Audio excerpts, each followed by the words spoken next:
The topic of this video today is, are crypto people delusional? And is the PulseChain community, have we all lost our minds? Are we all just living this pipe dream that's never really going to happen? Because a lot of doubters, naysayers, fudders, right? FUD in crypto stands for fear, uncertainty, and doubt, if you didn't already know that.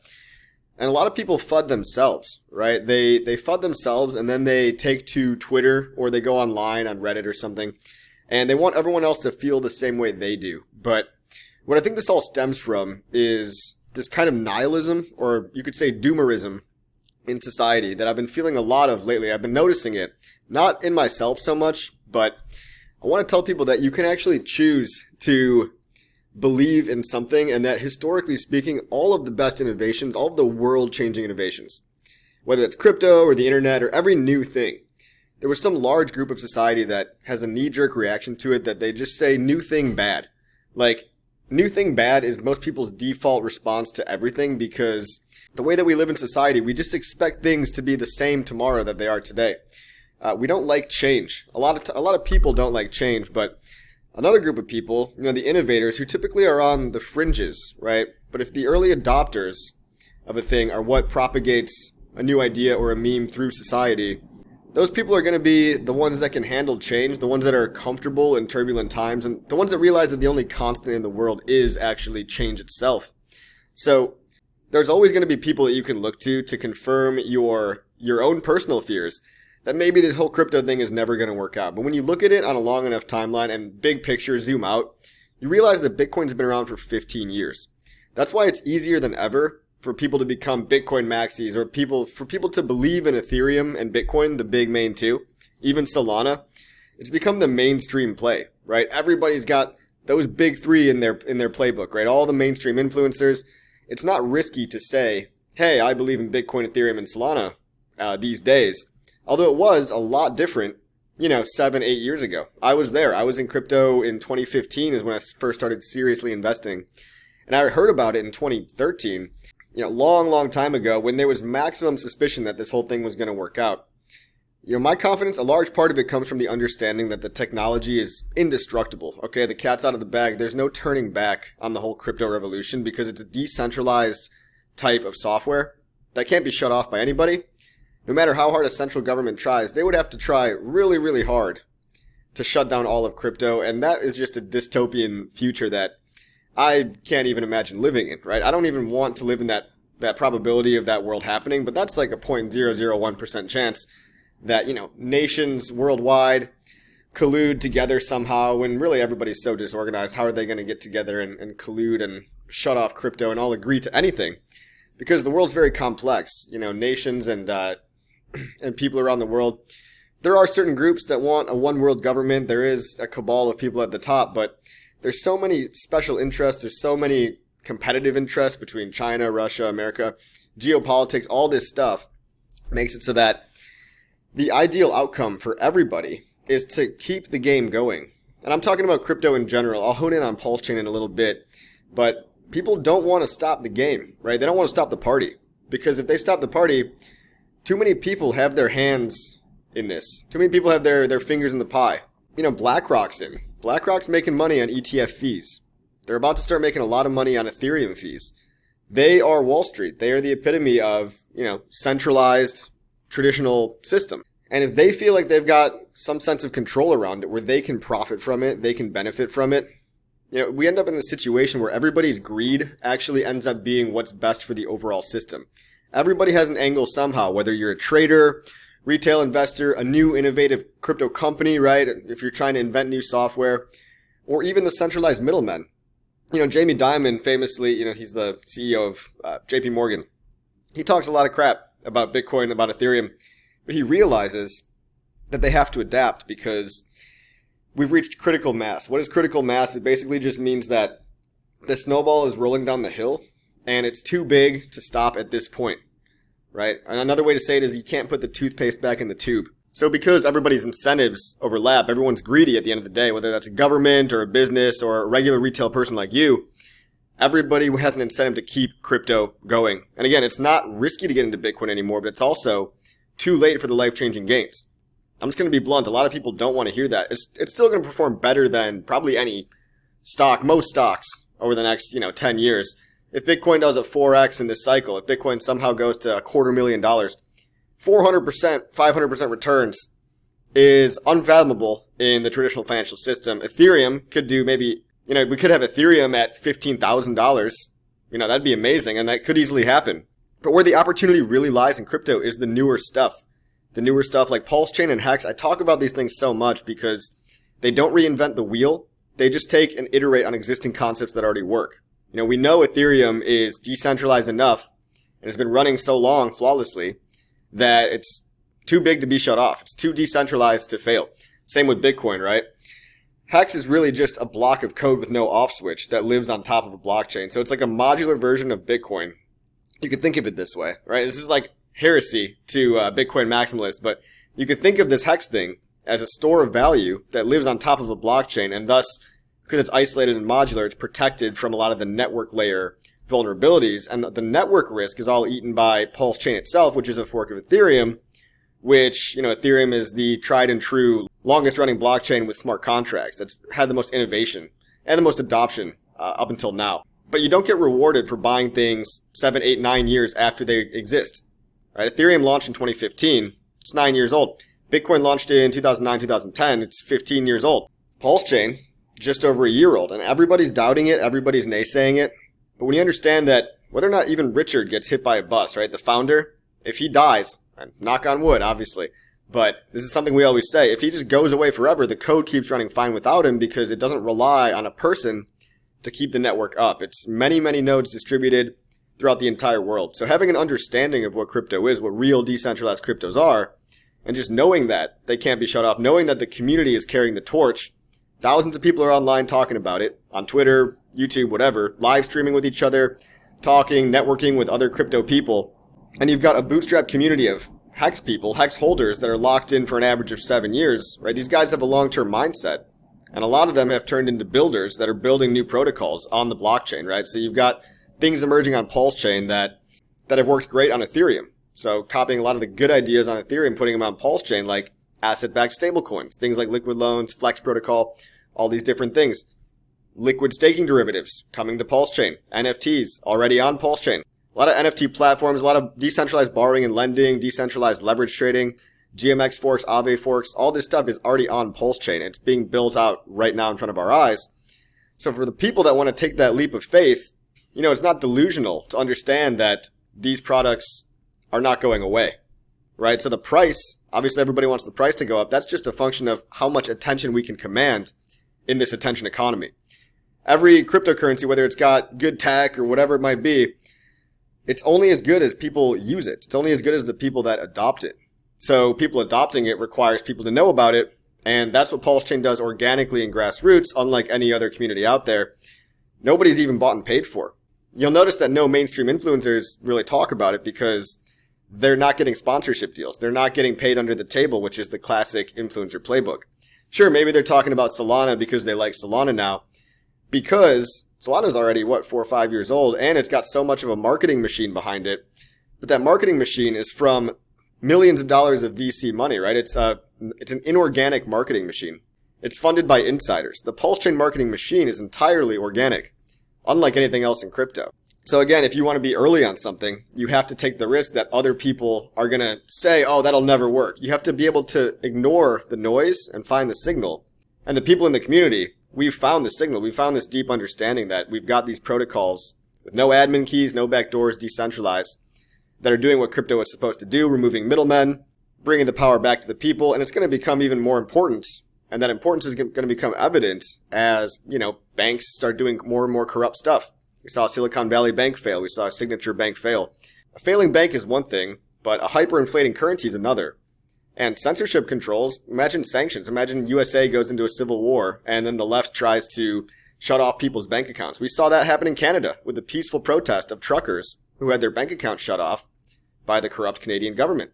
So it's a way to combat corrupt and incompetent politicians and centralized power, escape runaway inflation, and have the potential for life-changing wealth. Again, Bitcoin, Ethereum, they're fine, right? They're still going to go up. But you've got things like PulseChain, only just over a year old, with literally over 100x potential in the near term. And by near term, I'm still talking about 2 to 5 years down the line Okay, we have to play out this cycle, but realize that it's going to last many more cycles as well. And realize that nothing ever worth doing didn't have people doubting it, hating it. Some people are just very hateful towards it because it's not going straight up and to the right in a straight line. But you've got this long suppressed dip that, 10 years from now, when your kids ask you, where were you during the crypto revolution? Why didn't you buy any crypto? In hindsight, it's going to seem like it was easy to do. In hindsight, it's going to be like, hey, Dad, why didn't you just go buy Bitcoin in 2012, 2013? You were around for it. You were alive for it. How come you didn't do that? So that's why I say it's too risky not to get involved in the new thing. And I believe this is the new thing. This is what's happening in crypto that no one's talking about because, again, it's organic, not paid for. I'm not for sale. Hundreds of other YouTubers out there that got rich in Hex, that are building in the PulseChain ecosystem, that are looking at it as an opportunity.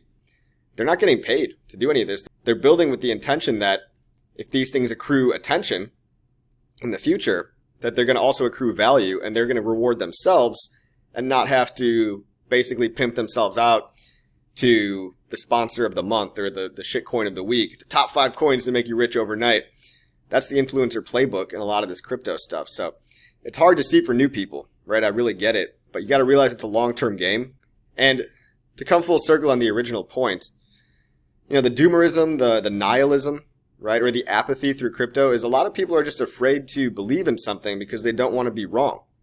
After PulseChain does a 10x, a bunch of people are going to come rushing back to pump it an additional 10x after that. But those people are already missing out on the 10x that they could have had with this prolonged multi-month bear market. You have 4 months to accumulate at prices, for PulseChain at least, lower than the sacrifice rate. So I'm still talking about this coin, and there's opportunities to buy it lower than when I got in. PulseChain, PulseX, INC, even Hex. Hex is at prices not seen since early 2021, maybe even late 2020. I can't remember. It's been so long. But all good innovation has naysayers. And the fact that these naysayers and doubters are here, it actually is a signal that there must be something different about this blockchain, right? Look at all the people that the SEC is suing, right? They're suing people that got so big, that made so much noise, that now they want to investigate and see, hey, is there anything fishy going on here? Not only Hex, PulseChain, PulseX, right? That's an actual decentralized thing being sued by the SEC. Doesn't make any sense. I think Richard Hart's going to win the case. But also, Coinbase had tons of investigations. Kraken but Justin Sun got investigated, maybe sued. CZ from Binance, Gemini, you name it. I mean, they're suing everybody out here but they're only suing the people that got so big and successful that they were worth going after. Think about all the little shitty projects that never went anywhere. There's hundreds and thousands of them that just died, right? Silent evidence that you don't hear about. But they never got big enough to even get the attention of regulators, and they never became important enough to go after. So that's what it all comes down to, is really, do you believe or not at the end of the day? Do you believe that software is going to keep working tomorrow? Do you believe that the code is going to keep doing what it's going to do tomorrow? And personally, I think the only things that can stop this are catastrophic events. I mean, super terrible things like the internet going down, right? In which case, all of crypto is screwed. Then it's back to guns and ammo, right? Or if a meteor hits the earth, then we're all dead anyway. But in my mind, you might as well stay around and see this through and invest and take some risks so that you could be on the right side of history when this stuff does play out. And it's going to take many years, right? But 10 years from now, what's the risk of not investing in Pulse now if 10 years from now it's 100x higher? Even if it's only 50x higher 10 years from now. That's like a super conservative, lowball estimate. It'd be a failure by a lot of people's estimations. People would say, 50x in 10 years, that's a failure. It's still better than a 401k, better than any single other traditional investment. It's going to outperform gold, silver, precious metals. And so looking at the trajectory of the world, there's a quote in Silicon Valley, like, technology is going to eat the world. I forgot who said that. It doesn't really matter. Technology is going to eat the world. What does that mean? It's that even, an iPhone, right? An iPhone came out, the early adopters got it, early influencers, people that were early to YouTube, people like Gary Vaynerchuk, they made a name for themselves. The idea of an influencer online wasn't even around 20 years ago. That didn't exist, right? But now everyone's got media in their hands, and the people that were able to utilize that early got the most advantages, and they were also called crazy, right? Oh, you're going to be a YouTuber? What does that even mean? It's like, oh, you're going to play Major League Gaming? Parents would always get mad at their kids for gaming too much, and now you can make a full-time job playing StarCraft in the MLG, right? The MLG, Major League Gaming, is a real thing. So look at today, 20 years after smartphones, even your grandma and grandpa have a smartphone. People in their 70s, 80s probably still have a smartphone. Maybe a lot of them were the late adopters, but eventually it's going to become too ubiquitous not to use, right? It's going to become too convenient. The software is only going to get better. And yes, the technology in crypto sucks right now. You know, you've got to jump through hoops to get it. You've got to go through different exchanges, different platforms, download a wallet, figure out how to write your seed words down. It's really not that hard, right? It's really not that hard to learn how to download a crypto wallet and buy some crypto if you want to learn. And I've got tons of videos about that. But it's the early adopters that get rewarded because it's hard to do, because it's so much easier just to buy Ethereum and Bitcoin because you have hindsight behind you. It's literally confirmation bias. Everybody else already bought the price up, so now it feels good to get into. So if you do think this is all going to hell in a handbasket, the PulseChain community is going to fail, I think you should probably sell and leave if it's going to keep you up at night. But on the other hand, there's the idea of it being too risky not to. There's the idea of Pascal's wager, which, I mean, effectively Pascal's wager is like an old-timey story about, you know, God or belief in God and going to heaven. Look, I know it's got a religious aspect to it. Put that aside for right now, okay? Put that aside. Pascal's wager basically said that, you know, assuming we don't know if there's a God or not, but if there is a God and believing in God is the requirement to get to heaven, then what do you have to lose by believing in God? Because if you don't believe in God, you're just going to go to hell anyway. If you do believe in God and there's no God, well, you're still going to go to hell. But if you do believe in God and there is one, you get to go to heaven. If you do believe in God and there's not one, well, then it's all just black forever and, you know, atheists win. I feel like that kind of can apply to crypto as well. There's a simile there. And I'm just making a relationship here, so don't get triggered by the fact that that was like a religious metaphor. All right. Going back to crypto. It's okay to believe in something. It's okay to have an optimistic outlook on the future. And I think there's too much doom and gloom out there and too much apathy, nihilism, doomerism, and people devolve into the get-rich-quick mindset. If you are an optimist, you intend on being around for many, many years to come. You intend on surviving, and you intend on doing very well. So basically what I'm saying is you can be optimistic and realistic at the same time. You know, I'm not blind to the fact that the world's got a lot of problems. Obviously, there's issues everywhere, but you can be optimistic for the future, and you can believe in something. You know, even though times are hard, you know, you do have to take risks in modern society in order to get ahead, in order to make a better future. And risks doesn't mean like gambling at the casino, like you're going to a slot machine every day. I don't think it's a healthy way to look at crypto as one big degenerate online gambling casino. I mean, that's fun to do, but if that's all you have with no hope for a better future, with no hope for an ecosystem, and you just need that $100 to turn into $100,000 and that's your only way out, I think you're looking at it wrong. So for anybody having doubts, I hope this helps. I know there's a lot of other people, not just me. There's thousands of us that think the same way I do, that believe in this PulseChain ecosystem and the greater crypto ecosystem as well. Even though a lot of other people will say it's delusional, it'll never work. Pick your FUD of the day.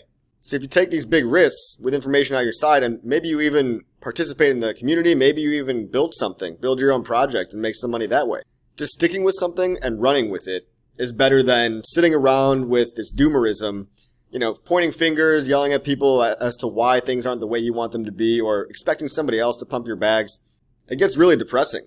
It gets really depressing and it's a downward spiral. You don't even have to get involved. You could just be quietly DCAing, quietly buying and establishing your position. But having this long-term vision of the future is going to help you with that. So don't be afraid to believe in something. Don't be afraid to be optimistic as well as realistic. We can admit that the world sucks in a lot of ways, but crypto is the way out. And crypto is a way to escape the decaying system, the cultural and financial system all around us. Hope you liked the video. See you on the next one. Like, subscribe, share, leave a comment. Talk to you later.